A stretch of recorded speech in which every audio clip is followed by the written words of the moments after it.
Zika साहब, दरिया साहब, गुरु नानक साहब, सूरदास साहब, राधा स्वामी कितने आए और हमारे गुरु महाराज आए। इन्होंने भी बिगुल बजाया। 60 साल तक गुरु महाराज ने जय गुरुदेव नाम का प्रचार किया बराबर, और आज भी ये प्रचार चालू है। गुरु महाराज ने कहा कि जय गुरुदेव नाम कलयुग का सिद्ध नाम है। अब कोई आदमी कहता है कि भाई कैसा सिद्ध नाम है, तो इतने लोग यहाँ बैठे हैं, सुबह शाम में हफ्ते 2 हफ्ते में किसी ना किसी का काम आ जाता, हम बता देते हैं कैसे सिद्ध है। आप इसका ध्यान रखना। कोई बच्चा है पेड़ पे से गिर गया और आपके पास में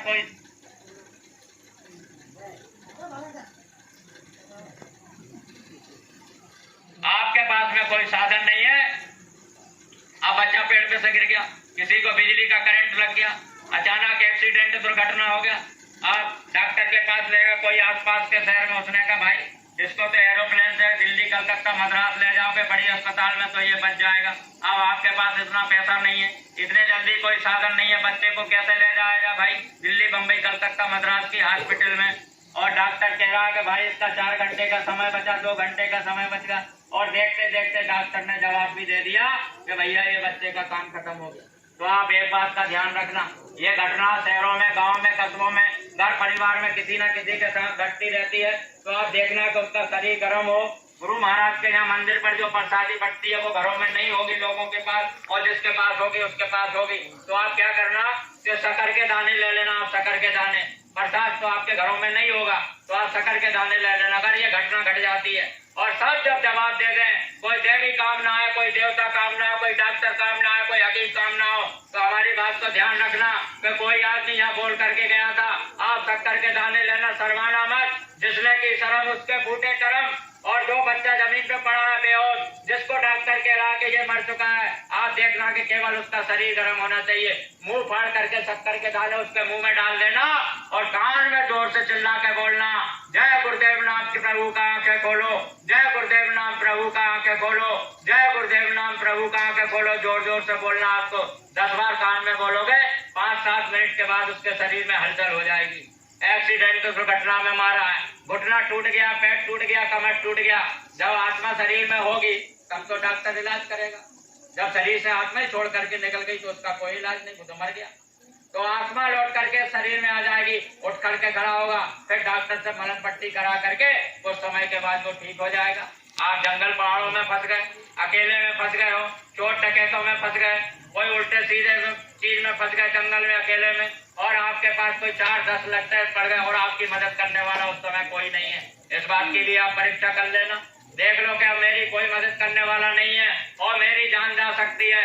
आप बिल्कुल भी मत घबराना, चुपचाप से मुंह बंद करना और अंदर में जय गुरुदेव, जय गुरुदेव, जय गुरुदेव, जय गुरुदेव, जय गुरुदेव। अंदर जंगल, पहाड़, नदी, नाले, देश प्रदेश में, विदेशों के अंदर आप कहीं भी हो, इस नाम की परीक्षा आप कर लेना।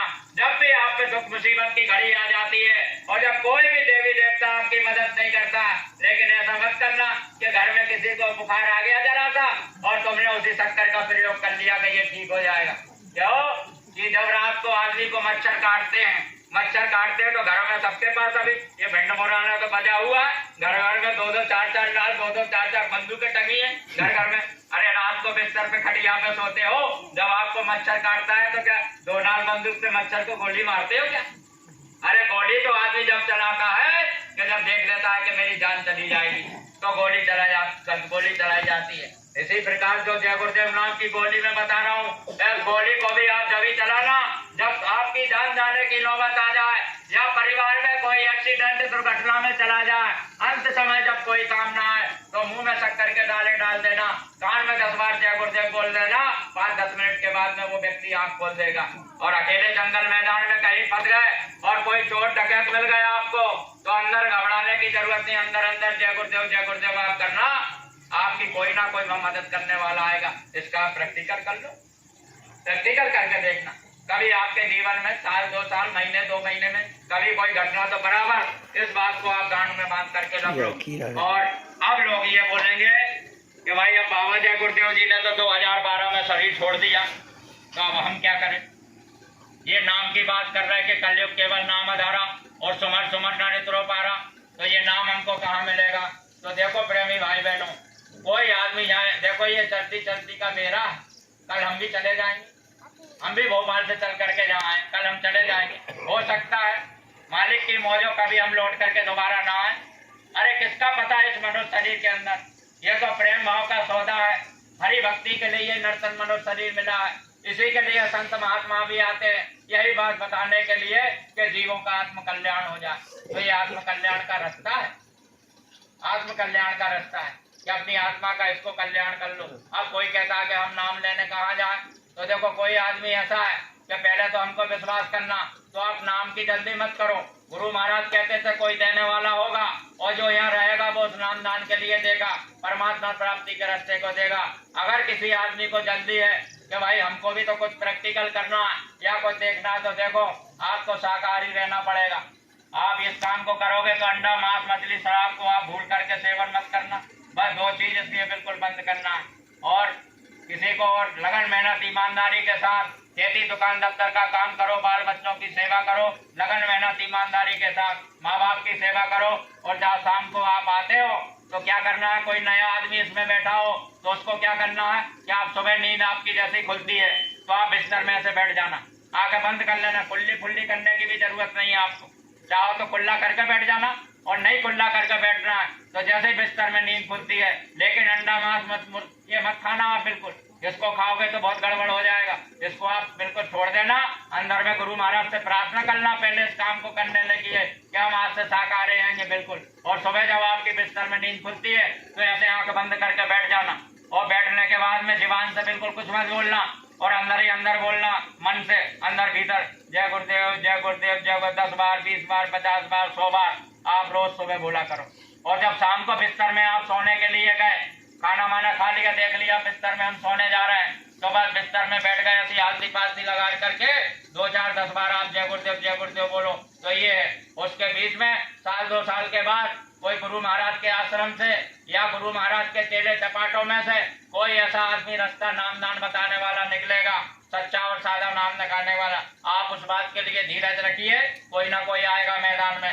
तो आप लोगों को परमात्मा प्राप्ति का रास्ता, जिसको रामचरितमानस में लिखा कि कलयुग केवल नाम आधारा सच्चा। अब हमारे गुरु महाराज तो 60 वर्षों तक बराबर लोगों को ये रास्ता बताते रहे। ये इतने लोग बैठे हैं, सबको वो रास्ता प्राप्त सब अपने घरों में करते हैं। अरे गुरु महाराज के पास सन 1952 में गुरु महाराज ने जब ये नाम रूपी दौलत को लुटाया, जिस समय गुरु महाराज के पास ऐसे चिथड़े वाले लोग पहुंचे जिनको खाने को रोटी नहीं मिलती थी, पहनने को कपड़े नहीं थे, लोगों के पास में रहने को मकान नहीं था, ऐसे लोग थे।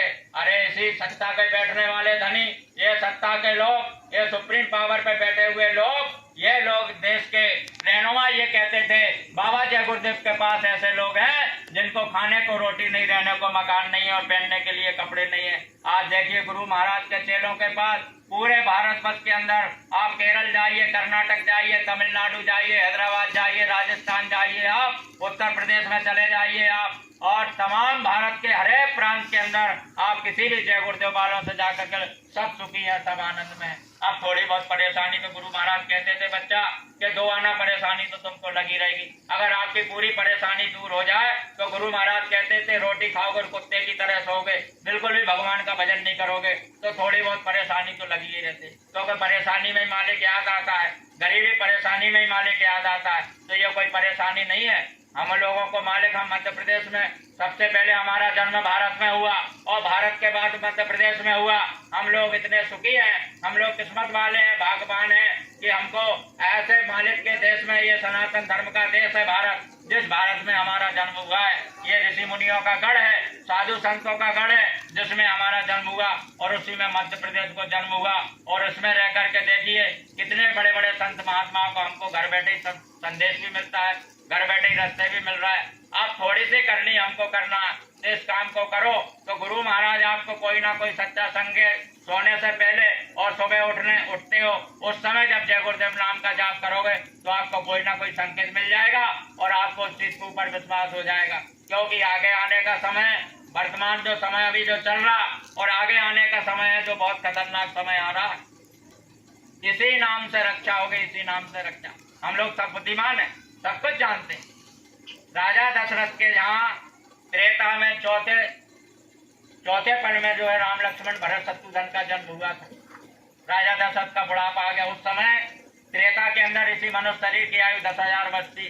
यानी 7,000 वर्ष का जीवन राजा दशरथ जी चुके थे। केवल 3,000 वर्ष का उनका समय बचा था जब राम लक्ष्मण भरत शत्रुघ्न का समय हुआ था। तो क्या राजा दशरथ के जमाने में क्या इंसान नहीं थे? इंसान तो उस समय भी थे। जब इस मृत्यु लोक में भगवान राम का जन्म नहीं हुआ था तो क्या उठ के लोग एक दूसरे जैसे आज हम राम राम करते हैं या जय गुरुदेव करते हैं?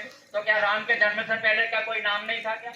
कोई पंडित विद्वान इसको बताएगा कि राम के जन्म से पहले किसका नाम चलता था? अरे राम के जन्म से पहले आप रामचरितमानस उठा के देखिए, उसी के अंदर लिखा है राम के जन्म से पहले का जागृत नाम था जयजीव। जयजीव नाम सिद्ध था उस समय पर, राम के जन्म से पहले। तो समय समय पर ये नाम की सिद्धि होती है। अब आज जय गुरुदेव नाम सिद्ध है। अब ये तो कहा कलयुग, तो अब ये कलयुग चल रहा और भारी परिवर्तन का समय 5,500 वर्ष कलयुग को हो गया। सतयुग, त्रेता, द्वापर, इन तीनों युगों से ज्यादा उम्र है इसकी। इसलिए गुरु महाराज ने दीवारों में लिखाया कि कलयुग में कलयुग जाएगा और कलयुग में सतयुग आएगा।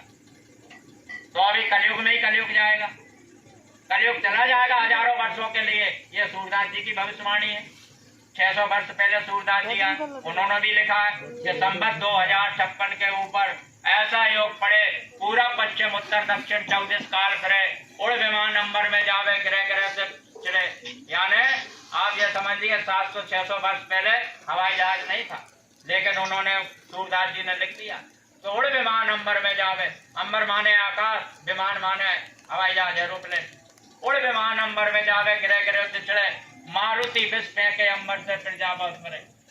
मारुति यानी हवा, जहर, विष का मतलब जहर, अणु कीटाणु बम हवाई जहाज से ऊपर से फेंके जाएंगे। उड़ विमान अंबर में जावे, ग्रह ग्रह से चढ़े, मारुति विष फेंके अंबर से फिर जा बहुत मरे, 12 कोष सिका हो जाकी कंठ को तेज घटे। 12 का मतलब 12-12 कोष तक चिराग जलते दिखाई देंगे। हमारे बुजुर्ग भी कहते हैं, अरे भैया कुछ हजारों वर्ष पहले ऐसा समय था कि दूर दूर तक चिराग जलते थे, वो समय आने वाला है। 12 यानी 12-12 कोष तक चिराग जलते दिखाई देंगे। 12 कोष सिखाओ जाकी कंठ का तेज घटे, सूरदास प्रभु की है लीला टारी नाई तरे, रेमन धीरज क्यों ना धरे। तो ये समय चल रहा है धीरज धरने का। कोई आदमी कह रहा, किसी ने मकान बनाया और उसने कहा है भाई हमारी तो ये जमीन यहाँ से हमारा मकान है, तो आप थोड़ी देर के लिए ठंडे हो जाओ। भाई कह रहा कि नहीं नहीं भाई मेरी तो जगह यहाँ से, मैं मकान नहीं से बनाऊंगा। तो उसके हाथ जोड़ने का, अच्छा भैया ठीक है तू यहीं से मकान बना। अरे आप थोड़ी धीरज समझ तो रखिए, एक समय वो आने वाला है कि जो भाई तुम्हारी जमीन दबाएगा, कोई तुम्हारी खेत की मेड़ दबा लेगा, कोई तुम्हारा धन दबा लेगा। एक वक्त वो आ रहा है, आप हमारी बात के लिए लिख लीजिए कि वो हाथ जोड़ करके आपके सामने आएगा कि भैया ये थोड़ी सी जगह की हमने आपसे बेईमानी कर ली थी, ये जगह हमारी नहीं है, ये आपकी जगह है। वो समय आएगा, ये भारत की भूमि है, कुदरत इस बात के लिए लेकर के आएगी, ये मानना पड़ेगा। क्यों कि ये कलयुग का भाई, ये कलयुग है, तो ये कलयुग का समय चल रहा है। तो कलयुग का प्रभाव है। जैसे जब द्वापर युग था तो 5 पांडवों के लिए अज्ञातवास दे दिया कौरवों ने। अब 5 पांडव जब अज्ञातवास में चले गए तो अज्ञातवास खत्म होने वाला था, द्रौपदी भी साथ में थी 5 पांडवों के साथ। तो ऊपर से उधर से देवलोक से जो है शनि महाराज की दृष्टि पड़ी कि यार ये तो जंगल में पांडव जा रहे हैं। तो शनि महाराज ने सोचा कि भाई देखा जाए ये 5 भाइयों में बुद्धिमान कौन है, कौन बुद्धिमान है, कौन ज्ञानवान है। तो शनि महाराज थोड़े आगे निकले जंगल में। अब पांडव कहीं छुपने की जगह ढूंढ रहे थे, उनने का अज्ञातवास खत्म होने वाला, ऐसा नहीं दुर्योधन कौरव सारे आ जाए तो लड़ाई झगड़ा शुरू करते हैं दोबारा से। तो बेचारे छुपने की जुगाड़ में फिर रहे थे, अज्ञातवास खत्म होने वाला था। तो शनि महाराज ने जब ऊपर से देखा तो जंगल में 1-2 किलोमीटर आगे जाकर के एक महल बना दिया शनि महाराज, माया का महल बना दिया, माया का। और उस महल में 4 दरवाजे बना दिए, पूरब पश्चिम उत्तर और दक्षिण 4 दरवाजे बना दिए उसमें। और शनि महाराज एक गेट के ऊपर द्वारपाल बन करके खड़े हो गए। तब तक वहां से पांडव चले जा रहे। तो भीम की नजर उस महल पर पड़ी। भीम ने कहा युधिष्ठिर से कि भैया चलो देखो देखो कितना सुंदर महल बना है। कहना भैया मैं महल देख आओ। तो युधिष्ठिर ने भीम से कहा अच्छा चलो जाओ महल देख आओ। तो भीम पहुंचा जाकर के महल के सामने। तो शनि महाराज द्वारपाल के रूप में डंडा लेकर के खड़े।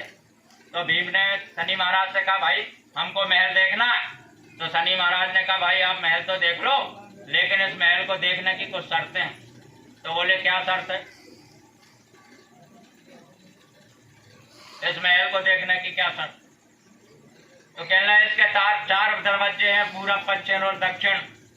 तो आप इन 4 दरवाजे में से किसी एक दरवाजे में घुस सकते हो, दूसरे दरवाजे में आप प्रवेश नहीं कर सकते। अगर पूरब में घुस गए तो फिर पश्चिम नहीं देख सकते, पश्चिम के दरवाजे से घुसोगे तो उत्तर नहीं देख सकते, और उत्तर के दरवाजे से घुसोगे तो दक्षिण नहीं देख सकते। किसी एक में चले जाना और अंदर में जाकर के, ए बच्चे, अरे क्या बात कर रहे हो, पीछे बैठो, जोर जोर से चिल्लाते हो, आवाज आती है यहाँ तक। तो बोले 4 दरवाजों में से किसी एक दरवाजे में आप घुस सकते हो। तो भीम ने कहा ठीक है, मगर एक शर्त चल रही है, अंदर दरवाजे में जाकर के जो कुछ भी देखोगे महल के भीतर, बाहर निकलते समय आपको बताना पड़ेगा, और बेतर्क के बताना पड़ेगा। यदि तुम अर्थ नहीं बता सके तो मैं आपको बंदी बना लूंगा, शनि महाराज ने कहा। भीम ने कहा ठीक है। तो भीम पूरब के दरवाजे में घुस गया। अब पूरब के दरवाजे से घुसा तो देखता क्या है कि बड़े बड़े सुंदर बगीचे हैं, बाग है, बड़े बड़े सुंदर पक्षी पक्षी हैं, फल फूलों से लदे बड़े पेड़ खड़े हुए हैं। थोड़े और आकर के, बच्चे,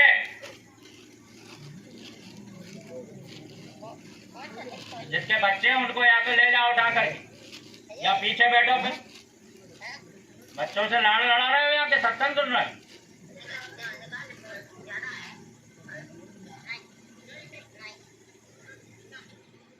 तो भीम ने कहा कि मुझे मंजूर है। अब भीम पूरब के दरवाजे से घुट गया, पास में ही बैठते हैं और फिर करते हैं। पहले समझाते कि बच्चों को आगे मत बिठाओ। पूरब के दरवाजे में भीम घुस गया। अब देखता है कि सुंदर बाग बगीचे हैं, फल फूलों से लदे वृक्ष हैं। थोड़े और आकर के देखता है कि एक बहुत बड़ा मैदान है। उस मैदान में 3 कुएं हैं। एक कुआं तो बड़ा है बहुत, और उसके बगल में 2 छोटे छोटे कुएं हैं। अब बड़े कुएं के अंदर पानी उफन रहा, और इतनी तेज पानी उफनता है, बड़े कुएं से निकलता है, तो बड़े कुएं से पानी उफन करके बहता है। तो आसपास में जो 2 छोटे कुएं, वो छोटे कुएं तो भर जाते हैं, लेकिन जब छोटे कुएं का पानी उफनता है तो वो बह करके बड़े कुएं में गिरता है। तो छोटे कुएं उफनते तो बड़ा कुआं तो नहीं भरता, लेकिन जब बड़े कुएं का पानी उफनता है तो छोटे कुएं भर जाते हैं। अब भीम इस क्रिया को कई बार देखता रहा कि भाई बड़ा कुआं उफनता है पानी तो छोटे कुएं तो भर जाते, लेकिन छोटा कुआं उफनता है तो बड़ा कुआं नहीं भर पाता। तो भीम देखता रहा, लेकिन समझ में उसको कुछ नहीं आया। तो थोड़ी देर बाद में दरवाजे पे आ गया, निकलने लगा। तो शनि महाराज ने पूछा कि भाई तुम अंदर गए थे, तुमने क्या देखा? तो भीम कहता है मैंने सुंदर बाग बगीचे देखे, और फल फूल देखे, और फल फूलों से पड़े लदे हुए पेड़ देखे, सुंदर पशु पक्षी देखे, और एक मैदान में मैं देख रहा हूँ कि 3 कुएं बने हैं। बड़ा कुआं उफनता है, उसके पानी से छोटे कुएं तो भर जाते हैं, लेकिन छोटा कुआं उफनता है तो बड़े कुएं नहीं भरते। कह रहे ये मुझे समझ में नहीं आया। तो शनि महाराज ने कहा कि जब तुमको ये समझ में नहीं आया तो तुम बंदी बनने के योग हो। और भीम को बंदी बना करके पूरब के गेट के अंदर भीतर जाकर के बंदी बना दी। अब काफी देर हो गई तो अर्जुन आया कि मेरा भाई कहाँ चला गया, ये तो महल देखने गया था। तो अर्जुन पीछे से आया, तो अर्जुन ने आकर के शनि महाराज से कहा कि भाई मेरा भाई इधर महल देखने आया था, वो कहा। तो शनि महाराज ने कहा हमने उसको बंदी बना लिया। बोले बंदी बना लिया? कह रहे किस बात पे बंदी बनाया? बोले इस बात पे। कह रहे इस महल में जाने की कोई शर्त है? तो अर्जुन कहता है महल तो मुझे भी देखना। तो शनि महाराज ने कहा भाई इसकी ये शर्तें हैं कि इसमें 4 दरवाजे, एक में तो भीम कह दोगे आप, उसमें तुम जा नहीं सकते। अब तो जो है पूरब में तो वो बंद है, अब पूरब, पश्चिम, उत्तर, दक्षिण 3 गेट बचे हैं। इसमें से एक आप किसी में चले जाइए, और जो कुछ भी उसमें जाकर के देखोगे, बाहर निकलने आपको बताना पड़ेगा। बेतर्क के और अर्थ लगा करके नहीं बता पाओगे तो हम आपको बंदी बना लेंगे। तो अर्जुन ने कहा ठीक है। तो पूरब में तो भीम को बांध दिया। अब पश्चिम के गेट से अर्जुन घुस गया।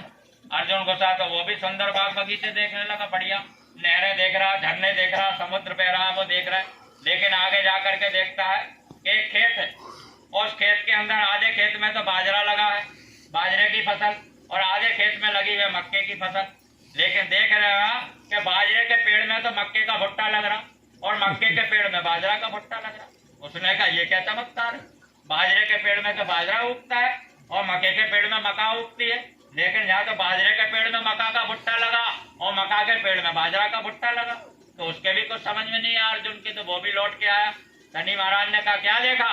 कहने लगे मैंने ये देखा, सुंदर बाग बगीचे देखे और नदी देखी। बोले समुद्र देखा? कहने लगे, और कहने लगे देख रहा हूँ। कहने लगे एक खेत है, आधे खेत में बाजरा, आधे खेत में मक्का है, लेकिन मक्के के पेड़ में तो बाजरा का भुट्टा उग रहा और बाजरे के पेड़ में मक्के का भुट्टा उग रहा।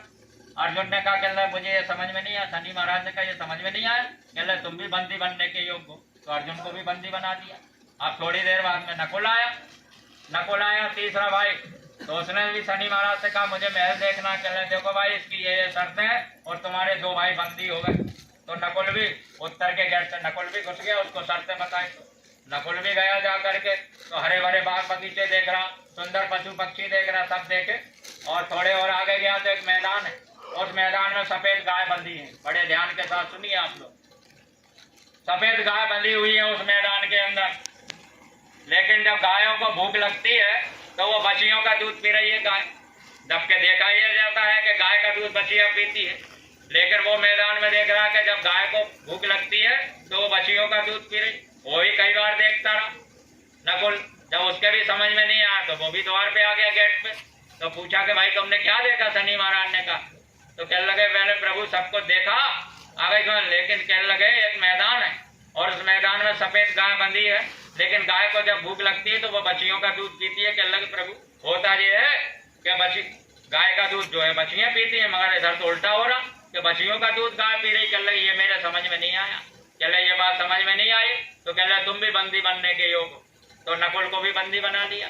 अब थोड़ी देर बाद में सहदेव आया छोटा भाई। तो कहने लगे मेरे भाई कहाँ चले गए? तो शनि महाराज ने कहा मैं बंदी बना लिया। बोले किस बात पे? बोले इस बात पे। तो कहने लगे एक दरवाजा और बचा, तुम भी देखे आओ महल को। तो सहदेव भी चला गया महल देखने। बड़े ध्यान से आप सुनिए। तो सहदेव जब महल देखने के लिए गया तो अंतिम द्वार से वो भी घुस गया। जाकर के देखता है नदी नाले देखे, जंगल समुद्र और बड़े बड़े उसने देखे। और आगे गया तो एक जंगल है, जंगल के ऊपर गया तो एक पहाड़, और पहाड़ के ऊपर एक इतनी बड़ी सोने की चट्टान है, सोने की चट्टान। और एक चांदी के सिक्के के ऊपर ऐसी वो चट्टान रखी और ऐसे ऐसे डगमग डगमग हो रही है चांदी के सिक्के, सोने की चट्टान।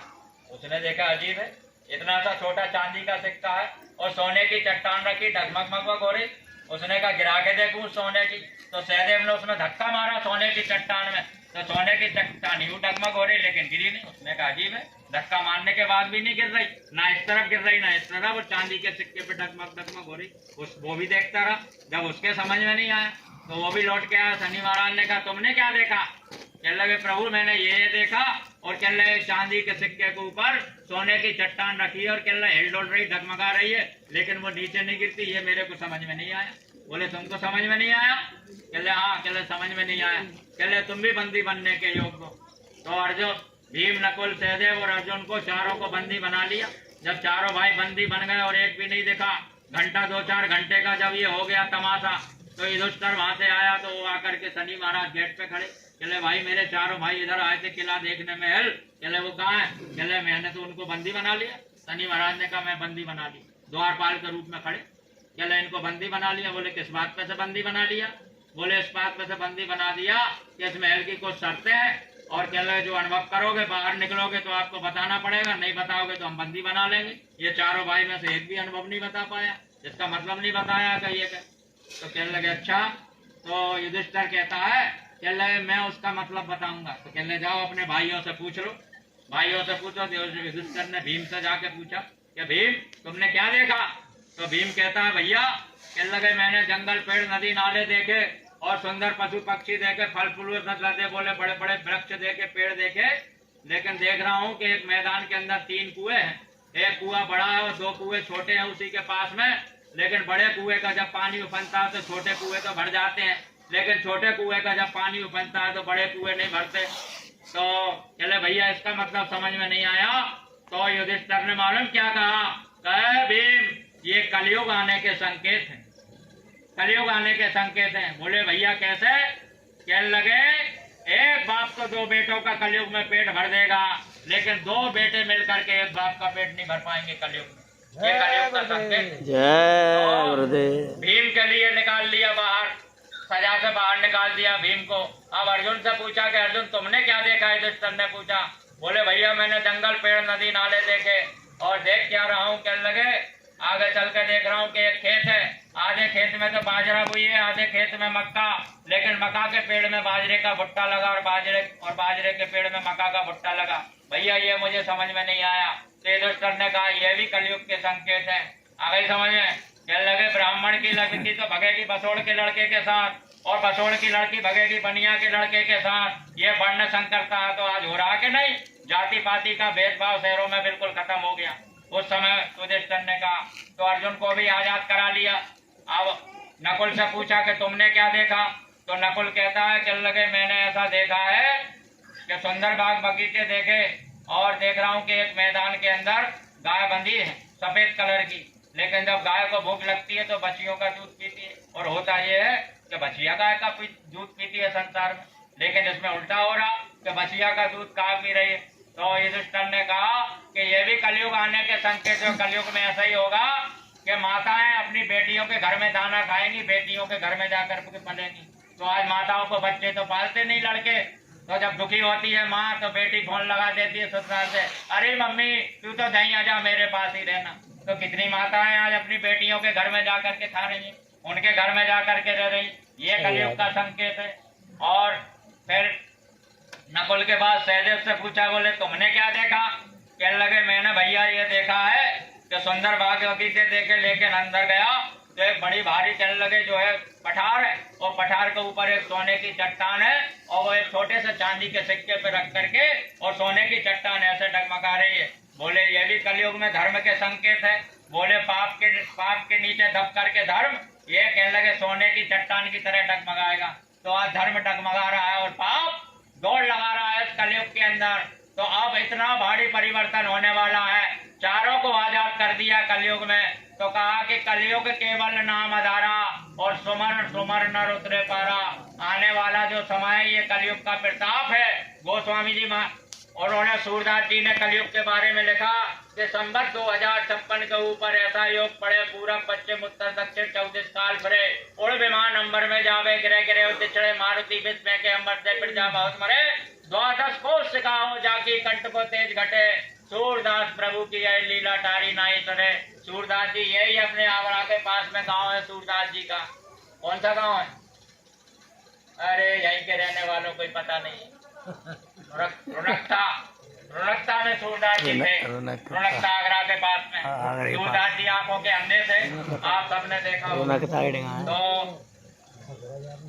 बोलिए मत। सूरदास जी आंखों के अंधे थे। तो एक बार जंगल में बैठे हुए थे सूरदास जी।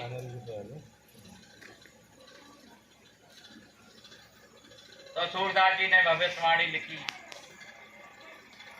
कि संवत 2056 के ऊपर ऐसा योग पड़े, पूरा पश्चिम उत्तर दक्षिण 34 काल फिरे, उड़ विमान अंबर में जावे, गिरे गिरे दिचड़े, मारुति विष फेंके अंबर से फिर जा बहुत मरे। उस समय ना अणु थे, ना कीटाणु थे, ना परमाणु थे, ना हवाई जहाज उस समय बना था, लेकिन 600 वर्ष पहले उन्होंने लिख दिया सूरदास जी ने। और क्या लिखा कि सूरदास प्रभु की, सूरदास जी कहते हैं ये प्रभु की लीला है, सूरदास प्रभु की यह लीला टारी नाई डरे, रे मन धीरज क्यों ना धरे। तो ये समय चल रहा है धीरज धरने का। बढ़िया खेती दुकान दफ्तर का काम करो, बाल बच्चों की सेवा करो और शुद्ध शाकाहारी सब रहो। अंडा मांस मछली शराब का भूल करके भी सेवन मत करना। आप लोगों से हाथ जोड़ करके विनती प्रार्थना निवेदन है। देखिए हमारा मनुष्य शरीर 5 तत्वों का है। आकाश में उड़ने वाले पक्षी होते हैं, वो 2 तत्वों से उड़ते हैं, उनमें आकाश तत्व होता है। 3 तत्वों से उड़ते हैं, आकाश तत्व होता है, उनके अंदर वायु तत्व होता है, उनके अंदर और अग्नि तत्व होता है। ये 3 तत्व उनके अंदर होते हैं। जल का जीव होता है, उसके अंदर 2 तत्वों से होता है। और चौपाया जानवर होते हैं, उनमें 4 तत्व होते हैं। और मनुष्य शरीर के अंदर 5 तत्व होते हैं। उनके शरीर के कीटाणु, उनके मांस के कीटाणु अलग होते हैं उनके शरीर के, और मनुष्य शरीर के कीटाणु अलग होते हैं।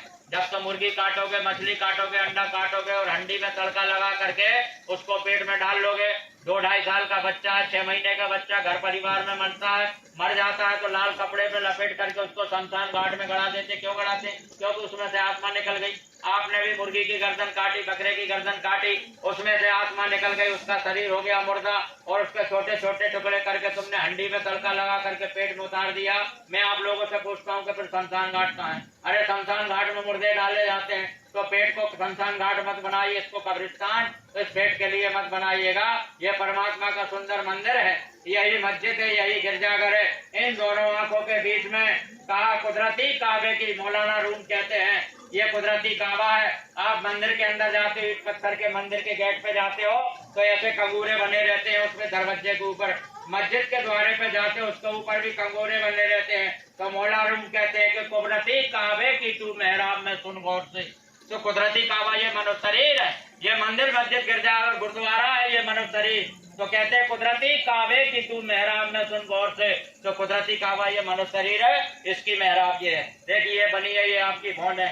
कुदरती काबे की तू मेहराब में सुन गौर से, आ रही धुर से सदा तेरे बुलाने के लिए। धुर माने वो मालिक के देश से।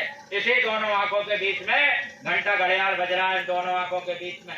मंदिर में भी शाम को आरती होती है, इसमें घंटे और घड़ियाल बजते हैं। 2-4 लोग मिलकर के कुछ घंटा बजाते हैं, कुछ शंख बजाते हैं, लेकिन वहाँ बजाया जाता है मंदिर में।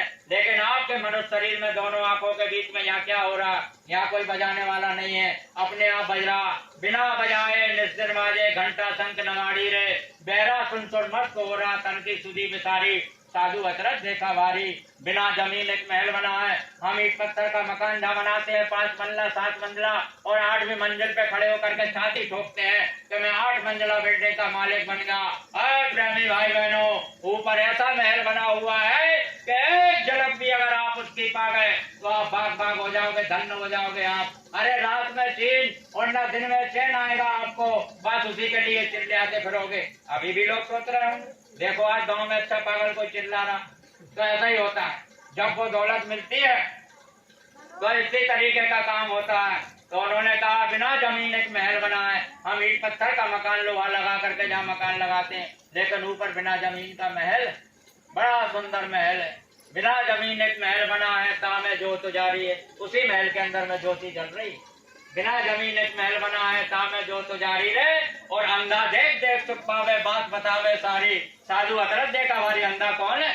जिसकी आंखों में मोतियाबिंद हो गया, आंख फूट गई, उसको अंधा कहते हैं। अरे अंधा वो है जो इस मनुष्य शरीर की दोनों आंखों को बंद करके अंदर की तीसरी आंख से थर्ड आई, नेत्र ज्ञान चक्षु, तीसरा चक्षु, जिससे आदमी अंदर में देखता है। ऐसे बैठ के लोग साधना करते हैं। संत महात्मा जब रास्ता देते, अरे हमारे गुरु महाराज का यही तो रास्ता है।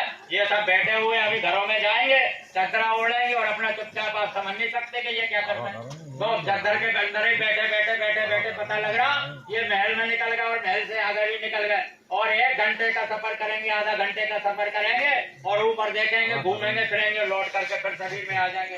अरे इसी को कहते हैं पराविद्या, इसी को कहते हैं संतों की विद्या, इसी को कहते हैं ऋषि मुनि की विद्या, इसी को कहते हैं राम कृष्ण की विद्या। अरे कृष्ण भगवान ने जब अर्जुन की आंख की तीसरी खोल दी थी तो क्या अर्जुन ने क्या पत्थर देखे थे, पेड़ देखे थे? अरे अर्जुन ने भी तो कृष्ण का दर्शन किया था जब अर्जुन की तीसरी आंख खुल गई। तो अर्जुन की तीसरी आंख तो द्वापर में कृष्ण ने खोली। और त्रेता के अंदर जितना बड़ा साम्राज्य था, हनुमान जी थे, अंगद थे, नल थे, नील थे, जामवंत थे,